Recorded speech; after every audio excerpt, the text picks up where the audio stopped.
Hello everyone, welcome to civil services study. आप सभी का हार्दिक हार्दिक स्वागत है।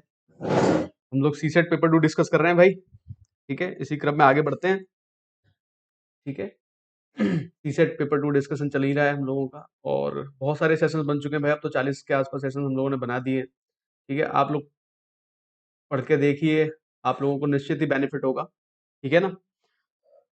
और अपनी तैयारी को मजबूत रखिए थोड़ा सा, क्योंकि वो तैयारी सबसे इंपॉर्टेंट होती है। उस तैयारी को अपना मजबूत रखिए, कॉन्फिडेंस लेवल अपना बढ़िया रखिए। पेपर निकलने की संभावना रहेगी ज्यादा। ठीक है, बढ़ते हैं पहले क्वेश्चन की तरफ। क्या कह रहा है पहला क्वेश्चन? ये कह रहा है 6 व्यक्तियों का एक परिवार है, ABCDEF। वे वकील, डॉक्टर, वकील हो सकते हैं या डॉक्टर हो सकते हैं, शिक्षक हो सकते हैं, सेल्समैन हो सकते हैं, इंजीनियर हो सकते हैं, अकाउंटेंट हो सकते हैं। तो विवाहित जोड़े हैं परिवार में। डी जो है वो सेल्समैन है, उसकी शादी लेडी टीचर से हुई है, यानी कि जो टीचर है वो लेडी है। डॉक्टर ने वकील से शादी की है। एफ अकाउंटेंट बी का पुत्र है और ई का भाई है। ठीक है। सी जो एक वकील है, ए की पुत्रवधू है। ठीक है। ई अविवाहित इंजीनियर है।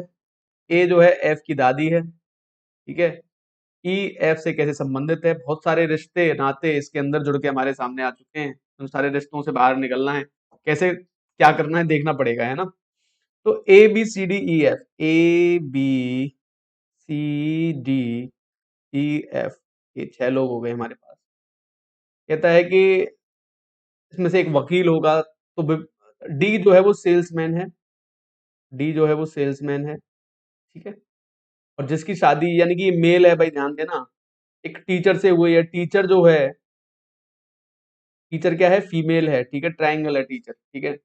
डॉक्टर ने वकील से शादी की है। एफ अकाउंटेंट बी का पुत्र है, और अकाउंटेंट बी का पुत्र है, और ई का भाई है। ई जो है इसका भाई है, यानी कि ये भाई है एफ। ई और एफ जो है वो दोनों आपस में कैसे हैं? भाई।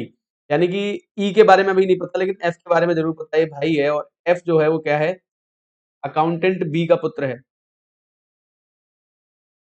ये देखो, मैंने इंग्लिश से हिंदी डब किया है, और यहाँ पे एक्चुअल में क्या है, जब इंग्लिश से हिंदी डब करते हैं ना, थोड़ी सी दिक्कत रहती है उसमें। एफ अकाउंटेंट बी का पुत्र है और ई का भाई है। अकाउंटेंट बी, बी को अकाउंटेंट मान लो, इसका तो पुत्र है। बी का भी नहीं पता कि बी मम्मी है या पापा है, कुछ नहीं पता। ठीक है। और ई का भाई है, यानी कि बी जो है इन दोनों का मम्मी है या पापा है, या तो मम्मी होंगे या पापा होंगे। ठीक है। सी जो एक वकील है, वकील यानी कि लॉयर है, एक वकील है। ए की पुत्र वधु है भैया, ए बहुत बड़ी है। ए की पुत्र वधु है, ए दादी है। ए दादी है, एफ की दादी है। ठीक है। अब ध्यान से मेरी बात समझना भाई। दो विवाहित जोड़े हो गए, जिसमें से सी जो कि एक वकील है, किसकी पुत्र वधु है? ए की पुत्र वधु है।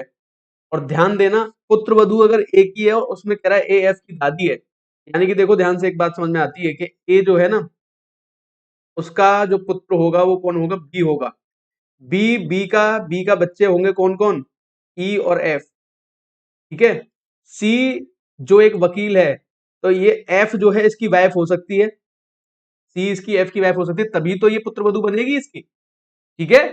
तो ई का एफ से कैसे संबंध है भैया? ई का एफ से संबंध हम डिटरमाइन नहीं कर सकते। अरे सिर्फ इतने पूछा है क्या? ई का एफ से कैसे संबंध है? कैन नॉट बी डिटरमाइन आएगा। इतनी मेहनत के बाद खुदा पहाड़ निकली जोइया। ई के बारे में तुम ये नहीं कह सकते। ई एक इंजीनियर बेशक है, ई एक इंजीनियर है, अविवाहित है, तो एफ को हमने विवाहित कर दिया था, एफ मेल हो गया था। ठीक है। बी इसका, अगर भाई ए दादी है, इसका मतलब इनके बच्चे रहे होंगे सब, अभी तो तीसरी जनरेशन पे जाके पहुंची। अब ई और एफ का जो है रिलेशन, वो इस पे क्लियर ही नहीं है कि भाई है कि बहन है। क्लियर बात है? सिस्टर है, कजिन है, कुछ भी क्लियर नहीं है। तुम यहाँ पे कंफ्यूज मत हो ना, सिस्टर कर दो कहीं इसको ना, गलत हो जाएगा। ब्रदर भी तो हो सकता है, और यहाँ ब्रदर को मत कर देना सही, सिस्टर हो सकता है। ठीक है। कजिन तो नहीं है, इसका मतलब क्या होगा? Can not be determined. बहुत ही अच्छा क्वेश्चन है गाइज, काफी अच्छा क्वेश्चन लगा मुझे। ठीक है ना। आप देखना, ध्यान से सोचना मैंने क्या क्या किया है इसमें, है ना। चलो भाई आगे बढ़ते हैं। क्या कहता है? 5 मित्र हैं, A B C D और E। ओके। अपने कार्यस्थलों पर अलग अलग दूरी तय करते हैं, यानी कि अपने कार्यस्थल तक जाने के लिए ये अलग अलग दूरी ट्रेवल करते हैं। ठीक है। ए बी से अधिक यात्रा करता है और ई से कम, यानी कि ए जो है ना वो बी से तो अधिक है लेकिन ई से कम है, ये कह रहा है। ए बी से अधिक यात्रा करता है, ई से कम करता है, तो ई सबसे ज्यादा कर रहा है अभी। डी केवल सी से अधिक यात्रा करता है, डी केवल सी से अधिक यात्रा करता है, डी केवल सी से, इसका मतलब क्या है भैया, डी यहाँ आएगा और सी यहाँ आएगा। हो गई क्लियर बात। जो सबसे अधिक यात्रा करता है वह 30 किलोमीटर की दूरी तय करता है, तो ई भाई साहब कितने किलोमीटर की दूरी तय करते हैं, 30, बी 15, बी 15। अब देखो क्वेश्चन पे आओ, क्वेश्चन बड़ा ही इंटरेस्टिंग लिखा है इन्होंने कि आपको ये बताना है कि निम्नलिखित में से कौन संभवतः कार्यस्थल पर 5 किलोमीटर की यात्रा तय करता है। तो हमारे पास कौन से बच रहे हैं, दो भाई, 15 से 5 छोटा है, तो आइदर सी और डी, एक ही ऑप्शन ऐसा सूटेबल हमारे सामने है कि जो 5 किलोमीटर की यात्रा कर सकता है, इनमें से कोई भी कर सकता है, सिर्फ यही दो बचते हैं हमारे पास जो 5 किलोमीटर तक की यात्रा करेंगे, अदरवाइज सारे के सारे जो है, देखो बी तक 15 किलोमीटर है, अगर बी पर 15 किलोमीटर है तो इसका मतलब क्या है कि बी से पहले जो भी होंगे ना, ए हो चाहे ई हो, वो ज्यादा है 15 से, वो 15 से ज्यादा है, ठीक है ना। चलो भाई बढ़ते हैं नेक्स्ट क्वेश्चन की तरफ। A train crosses a pole in 36 seconds at a speed of 90 kilometer per hour. In how much time will another pole cross the same train which is 100 meters smaller than the first train? एक मैं मतलब हिंदी में समझा देता हूँ आपको, question क्या कह रहा है। एक ट्रेन है जिसकी स्पीड है 90 किलोमीटर प्रति घंटा, वो एक पोल कह लो, कुपोल कह लो, यानी कि खंबा है कोई, उसको 36 सेकंड में पार करती है। एक दूसरी ट्रेन जिसकी लंबाई इस ट्रेन से 100 मीटर कम है, वो इसको कितने टाइम में पार करेगी यदि उसकी स्पीड है 45 किलोमीटर प्रति घंटा।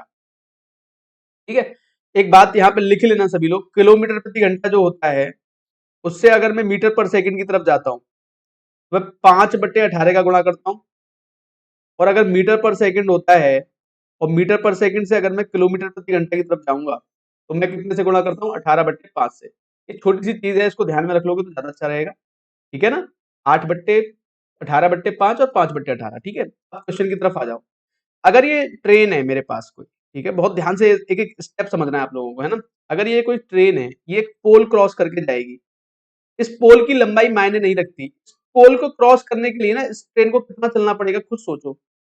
ये यहां से इसको अगर ये ट्रेन क्रॉस करके जाएगी तो पूरी ट्रेन को निकलना पड़ता है इसको क्रॉस करने के लिए, यानी कि जब ट्रेन किसी ऐसे ऑब्जेक्ट को क्रॉस करे जिसकी लंबाई मायने ना रखे, जैसे पेड़ हुआ, लड़का कोई खड़ा है, पोल है, सिग्नल है, किसी ऐसी चीज को क्रॉस करके अगर ट्रेन जाती है तो वो हमेशा अपनी लंबाई के बराबर चलती है।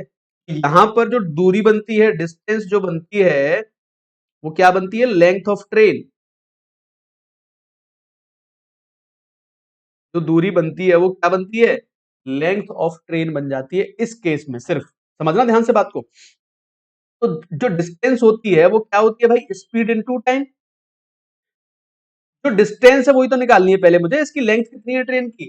तो ट्रेन की लेंथ निकालने के लिए तुम्हारे पास क्या क्या चीज अवेलेबल है, टाइम अवेलेबल है, कितने सेकंड में क्रॉस करती है, 36 सेकंड में। तुम्हारे पास स्पीड अवेलेबल है कितना है, 90 किलोमीटर पर आवर। इसको क्या करूंगा, 5/18, 18×5 = 90, यानी कि 25 मीटर पर सेकंड की स्पीड से ये चल रही है। तो भैया कितनी डिस्टेंस ट्रेवल करेगी ये, स्पीड इनटू टाइम। स्पीड कितनी है 36 और टाइम कितना ले रही है 25 सेकंड, तो 25×100 और 25×3 = 75 और 15 कितने होते हैं भैया 90, यानी कि ये 900 मीटर लंबी है भाई। कितनी मीटर लंबी है ये ट्रेन, 900 मीटर लंबी है। अभी पहला क्वेश्चन, पहला पॉइंट सॉल्व किया है हमने, जहां पर ये पता लगाया है कि पहली ट्रेन लंबी कितनी है।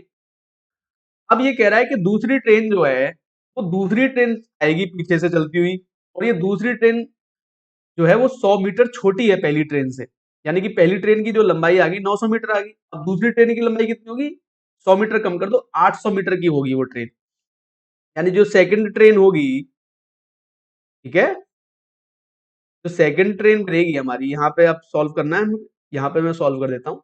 जो सेकंड ट्रेन है इसकी जो लेंथ आएगी वो कितनी आएगी भाई, बड़ी ट्रेन है 900 की, उसमें से 100 निकाल देना, कितनी हो जाएगी, 800 मीटर की वो ट्रेन हो जाएगी, ठीक है। 800 मीटर की ट्रेन है, इसकी स्पीड कितनी है, 45 × 5/18, 9 दूनी 18, 9 पंजे 45, यानी कि 25/2 मीटर पर सेकंड की इसकी स्पीड। तो टाइम बराबर क्या होता है भाई, डिस्टेंस अपॉन स्पीड होती है ना। डिस्टेंस कितनी आ गई, 800 डिवाइड बाई स्पीड कितनी है, 25/2।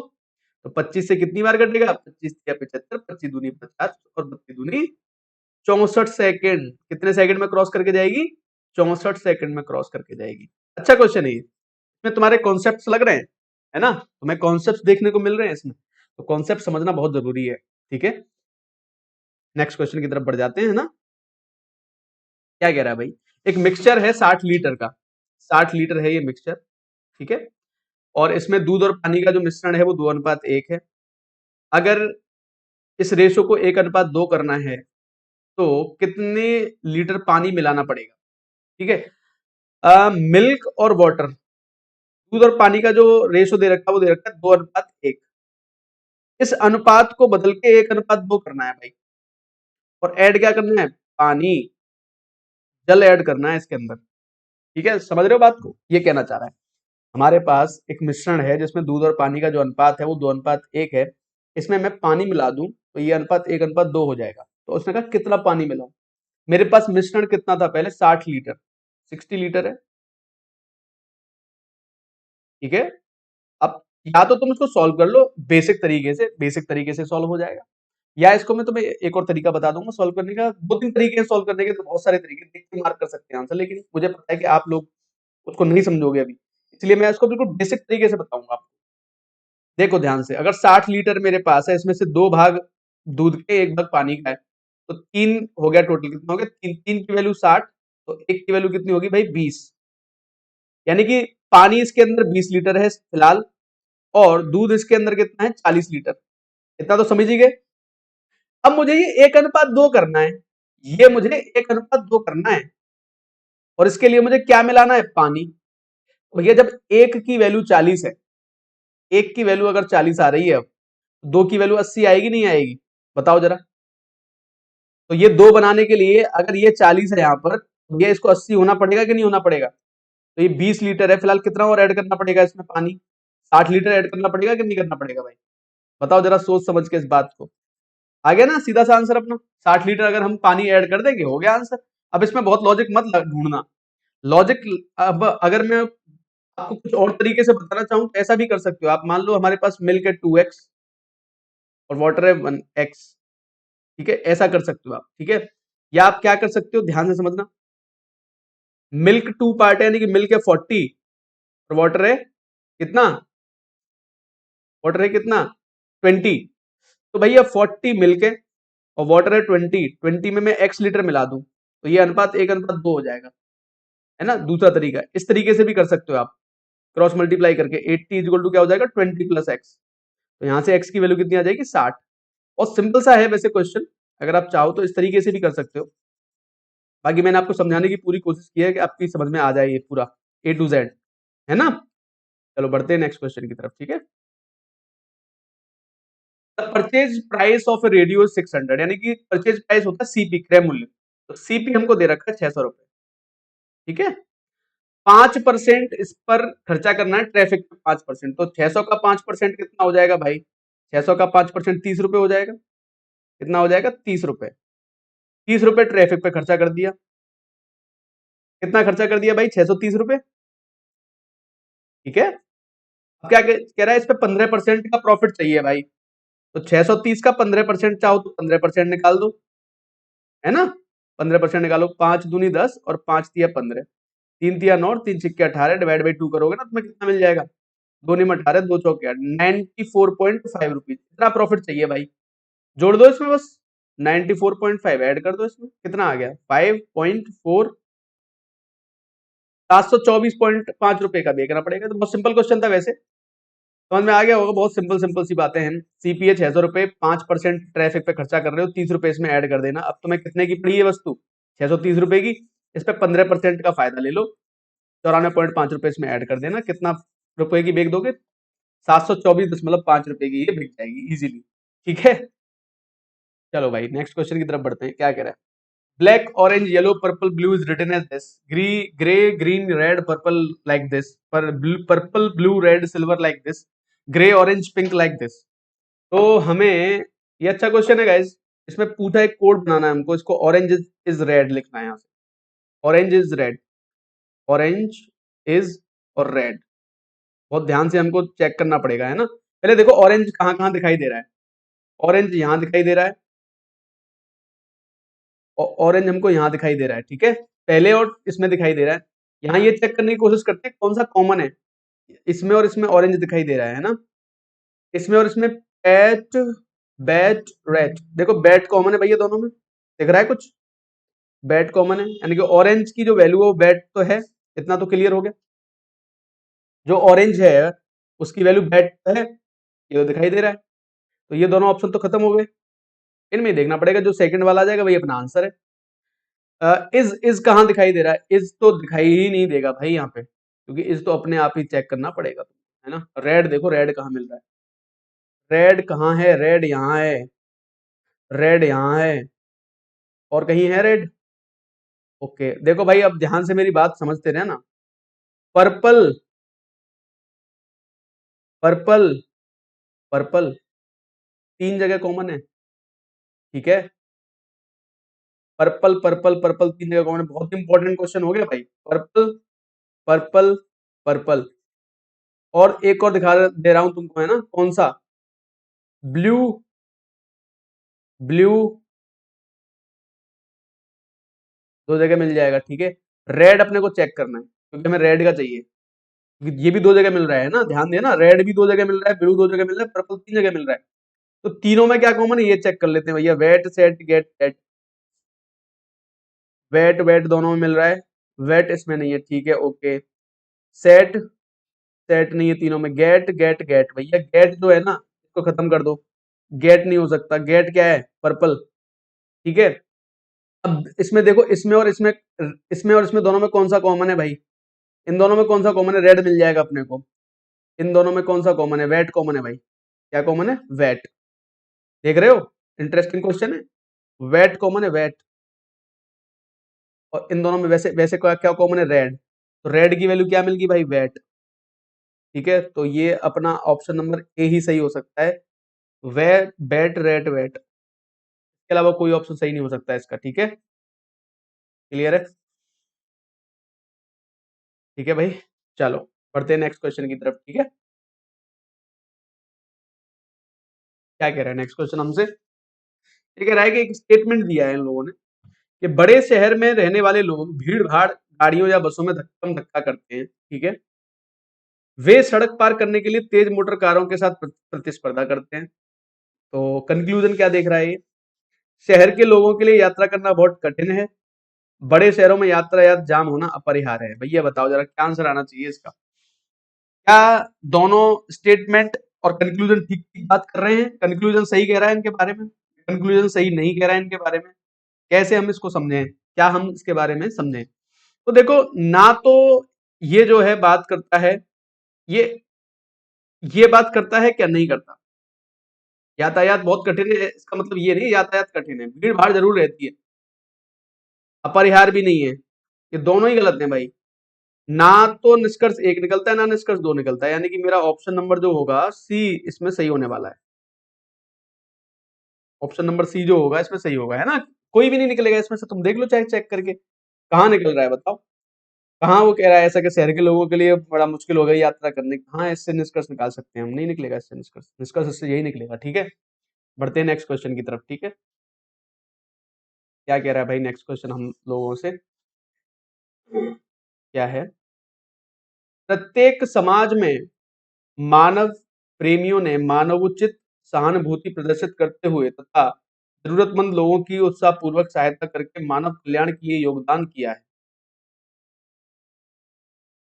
चलो भैया पढ़ते हैं क्या कह रहा है। धनी लोग मानव प्रेमी होते हैं, दूसरा गरीब लोग मानव प्रेमियों के रूप में काम नहीं कर सकते। क्या लगता है कुछ ऐसा, प्रत्येक समाज में मानव प्रेमियों ने मानवोचित सहानुभूति प्रदर्शित करते हुए तथा जरूरतमंद लोगों की उत्साहपूर्वक सहायता करके मानव कल्याण के लिए योगदान किया है, ठीक है। दूसरा क्या कह रहा है, धनी लोग मानव प्रेमी होते हैं, गरीब लोग मानव प्रेमी के रूप में कार्य नहीं कर सकते भैया, ऐसा तो देखो।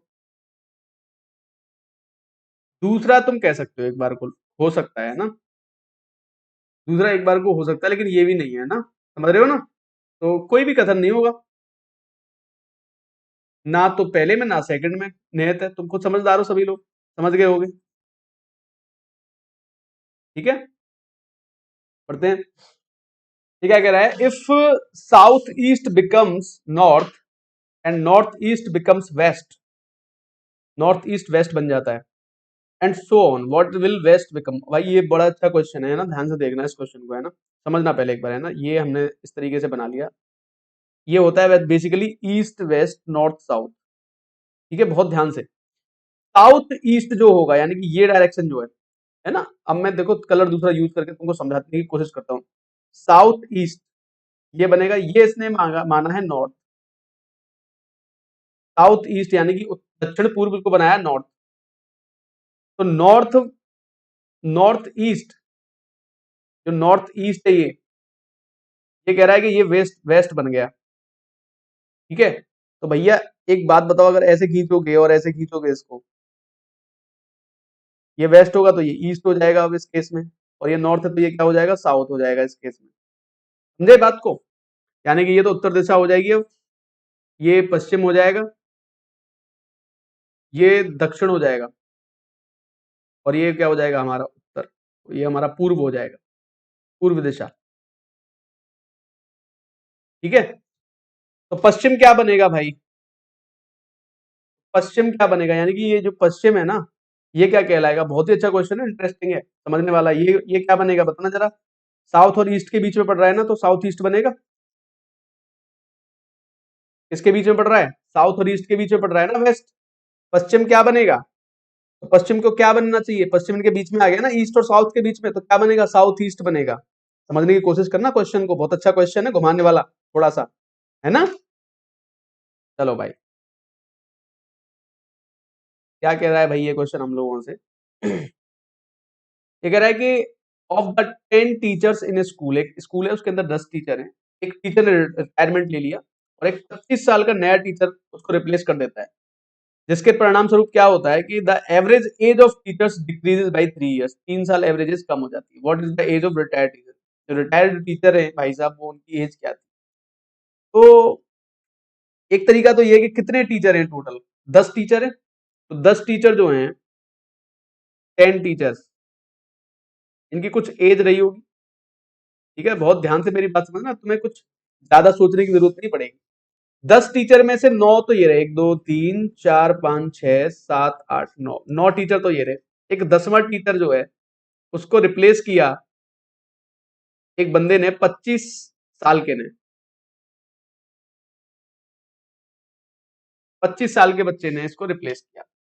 एवरेज एज जो होगी टीचर्स की, वो कितने साल कम हो गई भाई, 3 3 साल कम हो गई। यानी कि हर एक पे कितना कमी आई, 3 साल की इस पे, 3 साल की इस पे, 3 साल की इस पे, 3 साल की इस पे, हर एक पे कितने कितने साल कम कर दिए, 3 3 साल कम कर दिए हर एक पे। यानी कि 10 लोगों पे कितने की कमी करके गया है वो, 30 की। कितने की कमी करके गया है, 30 की। 10 लोगों पे अगर 3 के हिसाब से देखा जाए तो 30 किलोग्राम की कमी करके भाई साहब चले गए थे।